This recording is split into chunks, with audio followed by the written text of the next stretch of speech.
Hello my dear students, ಈ ಒಂದು ವಿಡಿಯೋದಲ್ಲಿ ನಾವು ಮಶ್ರೂಮ್ಸ್ ಪೊಯಮ್ ಬೈ ಸೈಲ್ವಿಯಾ ಫ್ಲಾತ್ ಈ ಒಂದು ಪದ್ಯದ ಕನ್ನಡದ line by line explanation, themes ಹಾಗೂ ಸಮರಿಯನ್ನು ಡಿಸ್ಕಸ್ ಮಾಡೋಣ.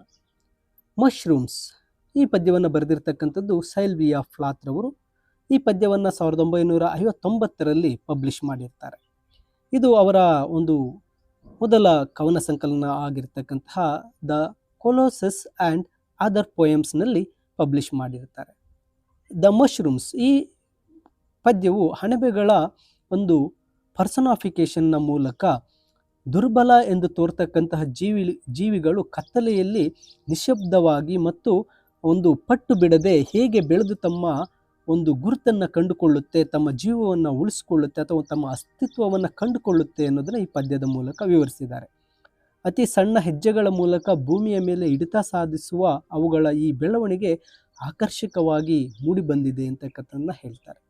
ಈ ಒಂದು ಪದ್ಯದ ಮೇನ್ ಥೀಮ್ಗಳನ್ನು ಗಮನಿಸಿದಾಗ ಪವರ್ ಆಫ್ ದಿ ಮಾರ್ಜಿನಲೈಸ್ಡ್ ಅಂತ, ಅಂದರೆ ಅಣಬೆಗಳು ಸೌಮ್ಯ ಮತ್ತು ಧ್ವನಿ ಇಲ್ಲದ ಅಥವಾ ಕಣ್ಣು ಕಿವಿ ಇಲ್ಲದ ಜೀವಿಗಳಂತೆ ಕಂಡು ಬಂದರೂ ಅವುಗಳ ಸಂಘಟಿತ ಪ್ರಯತ್ನವು ಗಟ್ಟಿಯಾದ ನೆಲವನ್ನು ಕೂಡ ಸೀಳಿಕೊಂಡು ಬರುವ ಸಾಮರ್ಥ್ಯವನ್ನು ಹೊಂದಿವೆ ಅಂತಕ್ಕಂಥದ್ದು ಹೇಳ್ತಾರೆ.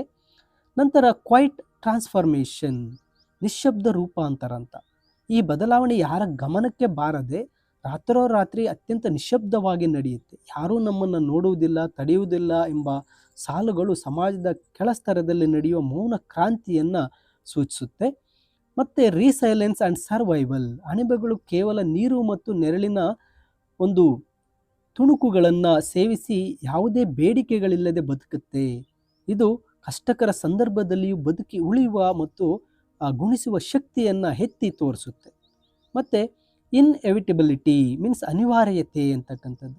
ಈ ಪದ್ಯದ ಕೊನೆಯಲ್ಲಿ ನಾವು ಬೆಳಗಿನ ವೇಳೆಗೆ ಭೂಮಿಯನ್ನು ವಶಪಡಿಸಿಕೊಳ್ಳುತ್ತೇವೆ ಎಂದು ಹೇಳುವ ಮೂಲಕ ನಿರಂತರ ಪ್ರಯತ್ನ ಮತ್ತು ಜನಸಂಖ್ಯೆಯ ಬಲದಿಂದ ಒಂದು ದಿನ ವ್ಯವಸ್ಥೆಯಲ್ಲಿ ದೊಡ್ಡ ಬದಲಾವಣೆ ಬರಬಹುದು ಎಂಬ ಅನಿವಾರ್ಯವನ್ನು ಇಲ್ಲಿ ಫ್ಲಾತ್ ರವರು ಈ ಪದ್ಯದಲ್ಲಿ ತಿಳಿಸ್ಕೊಟ್ಟಿರ್ತಾರೆ. ಈ ಒಂದು ಮೇನ್ ಥೀಮ್ಗಳನ್ನು ಈ ಪದ್ಯದಲ್ಲಿ ಕಾಣಬಹುದಾಗಿರುತ್ತೆ. ನಂತರ ಈ ಪದ್ಯದ ಲೈನ್ ಬೈ ಲೈನ್ ಎಕ್ಸ್ಪ್ಲನೇಷನನ್ನು ಈಗ ಕಲಿತಾ ಹೋಗೋಣ. ಇಲ್ಲಿ ಮೊದಲ ಸಾಲುಗಳಲ್ಲಿ ಹೇಳ್ತಾರೆ, overnight very whitely, discreetly very quietly. ಅಂದರೆ ಇಲ್ಲಿ ಮೊದಲ ಸಾಲಲ್ಲಿ ಹೇಳ್ತಾರೆ, ಅಣಬೆಗಳು ರಾತ್ರೋರಾತ್ರಿ ಅತ್ಯಂತ ಬಿಳಿಯಾಗಿ, ಸ್ಪಷ್ಟವಾಗಿ ಮತ್ತು ವೈಟ್ಲಿ ಬಿಳಿಯಾಗಿ, ಡಿಸ್ಕ್ರೀಟ್ಲಿ ಆ್ಯಂಡ್ ಕ್ವೈಟ್ಲಿ ತುಂಬ ನಿಶಬ್ದವಾಗಿ ವಿವೇಚನೆಯಿಂದ ಬೆಳೆಯುತ್ತವೆ ಅಂತ. ರಾತ್ರೋರಾತ್ರಿ ಅವು ಬೆಳೆಯುತ್ತೆ ಅಂತ. ಅಂದರೆ ಸಮಾಜದಲ್ಲಿ ತುಳಿತಕ್ಕೊಳಗಾದವರ ಬದಲಾವಣೆಯು ಆರಂಭದಲ್ಲಿ ಯಾರಿಗೂ ತಿಳಿಯದಂತೆ ಮೌನವಾಗಿ ಮತ್ತು ಅಪ್ರಜ್ಞಾಪೂರ್ವಕವಾಗಿ ಪ್ರಾರಂಭವಾಗುತ್ತೆ ಅಂತ ಮೊದಲ ಸಾಲಲ್ಲಿ ಹೇಳ್ತಾರೆ. Our toes, our noses take hold on the loam, acquire the air. ಇಲ್ಲಿ ಅವುಗಳ ಪಾದಗಳು ಮತ್ತು ಮೂಗುಗಳು, ಅಣಬೆಯ ತುದಿಗಳು ಮಣ್ಣಿನಲ್ಲಿ ಹಿಡಿತ ಸಾಧಿಸುತ್ತಾ ಗಾಳಿಯನ್ನು ಪಡೆದುಕೊಳ್ತವೆ ಅಂತ. ಒಂದು ಹೊಸ ಚಳುವಳಿ ಅಥವಾ ಅಸ್ತಿತ್ವವು ತನ್ನ ಬೇರುಗಳನ್ನು ಭೂಮಿಯಲ್ಲಿ ಭದ್ರಪಡಿಸಿಕೊಳ್ಳತಕ್ಕಂಥ ಹಂತದ ಬಗ್ಗೆ ಹೇಳ್ತಾರೆ.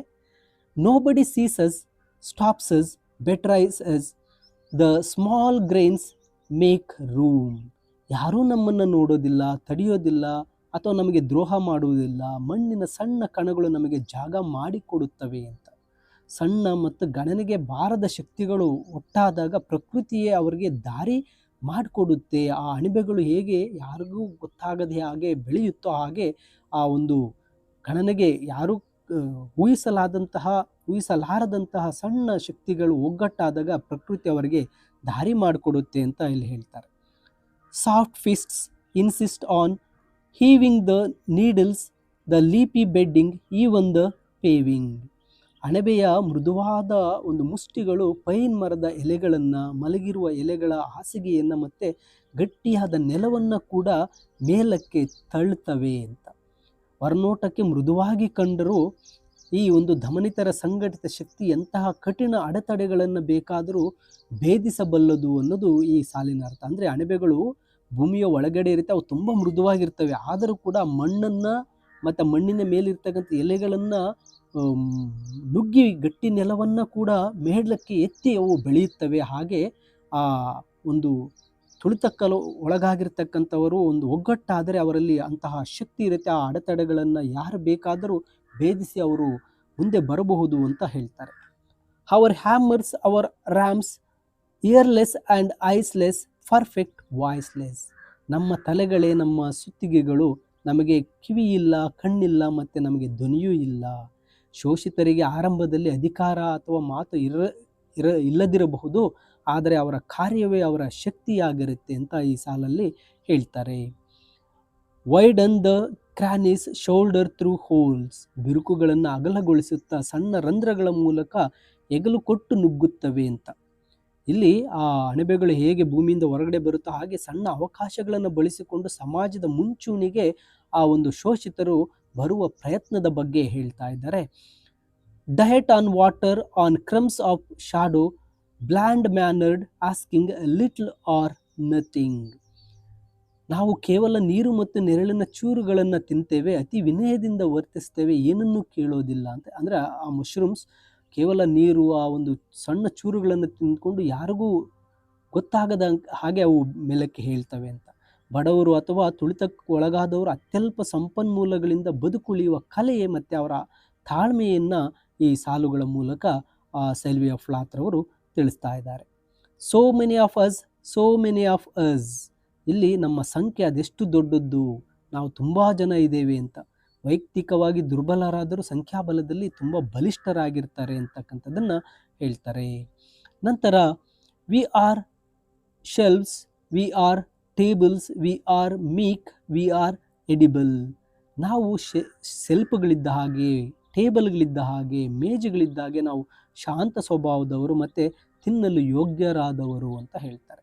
ಅವರು ಸಮಾಜಕ್ಕೆ ಉಪಯೋಗಿಯಾಗಿದ್ದಾರೆ ಮತ್ತು ಇತರರಿಂದ ಶೋಷಣೆಗೆ ಒಳಗಾಗ್ತಾ ಇದ್ದಾರೆ. ಮಶ್ರೂಮ್ಸನ್ನು ಹೇಗೆ ನಾವು ತಿಂತೀವೋ ಹಾಗೆ ಶೋಷಿತರನ್ನು ಬಲಿಷ್ಠರು ತಿಂದಾಕ್ತಾರೆ. ಅವರಿಗೆ ಬಲಿಷ್ಠರಿಗೆ ಆ ಶೋಷಿತರು ಒಂದು ಉಪಯೋಗಕ್ಕೆ ಬರುವ ವಸ್ತುಗಳು ಅಂತಕ್ಕಂಥದ್ದನ್ನು ಇಲ್ಲಿ ಹೇಳ್ತಾ ಇದ್ದಾರೆ. ಇನ್ನು ಕೊನೆಯ ಸಾಲುಗಳಲ್ಲಿ nudgers and shovers, in spite of ourselves our kind multiplies. ನಾವು ನೂಕುವವರು ಮತ್ತು ತಳ್ಳುವವರು, ನಮ್ಮ ವರ್ಗವು ಬೆಳೆಯುತ್ತಲೇ ಇರುತ್ತೆ ಅಂತ. ಅಂದರೆ ಮಶ್ರೂಮ್ಸು ಹೇಗೆ ಬೆಳೆಯುತ್ತೋ ಹಾಗೆ ಶೋಷಿತರು ನಿರಂತರವಾದ ಸಣ್ಣ ಪ್ರಯತ್ನಗಳು ಮತ್ತು ಮಾಡುತ್ತಾ ಒಂದು ದೊಡ್ಡ ಸಂಗತಿ ಶಕ್ತಿಯಾಗಿ ರೂಪಾಂತರಗೊಳ್ಳಬಹುದು ಅನ್ನೋದನ್ನು ಹೇಳ್ತಾರೆ. ನಡ್ಜರ್ಸ್ ಆ್ಯಂಡ್ ಶೋವರ್ಸ್ ಅಂದರೆ ನಾವು ನೂಕ್ತೇವೆ, ತಳ್ತೇವೆ ಅನ್ನೋದು. ಅದರ ಅರ್ಥ ಇಲ್ಲಿ ಹೇಗೆ ಮಶ್ರೂಮ್ಸ್ ಬೆಳೀತಾ ಹಾಗೆ ಶೋಷಿತರು ಕೂಡ ಬೆಳಿಬಹುದು. ಅವರು ಮುಂದೊಂದು ದಿವಸ ಮಲ್ಟಿಪಲ್ಸ್, ಅತಿ ಹೆಚ್ಚಾಗಿ ಸಂಘಟಿತರಾಗಿ ಅವರು ಒಂದು ದೊಡ್ಡ ಶಕ್ತಿಯಾಗಿ ರೂಪಾಂತರಗೊಳ್ತಾರೆ ಅಂತ ಹೇಳ್ತಾರೆ. We shall by morning inherit the earth, our foot's in the door. ನಾವು ಬೆಳಗಿನ ವೇಳೆಗೆ ಈ ಭೂಮಿಯನ್ನು ಆಳ್ತೇವೆ, ಪಡೆದುಕೊಳ್ತೇವೆ, ನಮ್ಮ ಹೆಜ್ಜೆ ಈಗಷ್ಟೇ ಬಾಗಿಲನ್ನು ಪ್ರವೇಶಿಸಿದೆ ಅಂತ ಹೇಳ್ತಾ ಇದ್ದಾರೆ. ಮಶ್ರೂಮ್ಸ್ ಹೇಗೆ ಭೂಮಿಯ ಬಿರುಕಿನಿಂದ ಹೊರಗಡೆ ಬರುತ್ತೋ ಹಾಗೆ ಈಗ ನಮ್ಮ ಪ್ರವೇಶ ಪ್ರಾರಂಭವಾಗಿದೆ. ನಮ್ಮ ಹೆಜ್ಜೆ ಈಗಷ್ಟೇ ನಾವು ಬಾಗಿಲನ್ನು ಪ್ರವೇಶಿಸಿದ್ದೇವೆ, ನಾವು ಇಡೀ ಭೂಮಿಯನ್ನು ಆಳ್ತೇವೆ, ಪಡೆದುಕೊಳ್ತೇವೆ ಅಂತಕ್ಕಂಥದ್ದು. ಇದು ಕ್ರಾಂತಿಯ ಅಂತಿಮ ಹಂತ. ಮೌನವಾಗಿ ಬೆಳೆದ ಶಕ್ತಿಗಳು ಒಂದು ದಿನ ಜಗತ್ತಿನ ಅಧಿಕಾರವನ್ನು ವಶಪಡಿಸಿಕೊಳ್ತವೆ ಎಂಬ ಭರವಸೆಯನ್ನು ಇಲ್ಲಿ ಸೈಲ್ವಿಯಾ ಫ್ಲಾತ್ ರವರು ಈ ಪದ್ಯ ಮಶ್ರೂಮ್ಸ್ನ ಮೂಲಕ ತಿಳಿಸ್ಕೊಡ್ತಾ ಇದ್ದಾರೆ. ಇಲ್ಲಿ ಮಶ್ರೂಮ್ಸ್ ಅಂತಕ್ಕಂಥದ್ದು ಶೋಷಿತ ವರ್ಗದವರಿಗೆ ಹೋಲಿಕೆ ಮಾಡಿ ಈ ಪದ್ಯವನ್ನು ತಿಳಿಸಿರ್ತಾರೆ. ಮೈ ಡಿಯರ್ ಸ್ಟೂಡೆಂಟ್ಸ್, ಈ ಪೊಯಮ್ ಮಶ್ರೂಮ್ಸ್ನ ಸಮರಿ, ಥೀಮ್ಸ್, PDF ವಿಡಿಯೋದ ಡಿಸ್ಕ್ರಿಪ್ಷನ್ನಲ್ಲಿದೆ, ಡೌನ್ಲೋಡ್ ಮಾಡ್ಕೊಳ್ಳಿ ಅಂತ ಹೇಳ್ತಾ, ಮತ್ತು ಲರ್ನ್ ಈಸಿಲಿ ಚಾನಲ್ ವೀಡಿಯೋಸನ್ನು ನಿಮ್ಮ ಸ್ನೇಹಿತರಿಗೆ ಶೇರ್ ಮಾಡಿ ಅಂತ ತಿಳಿಸುತ್ತಾ, thank you for watching this video.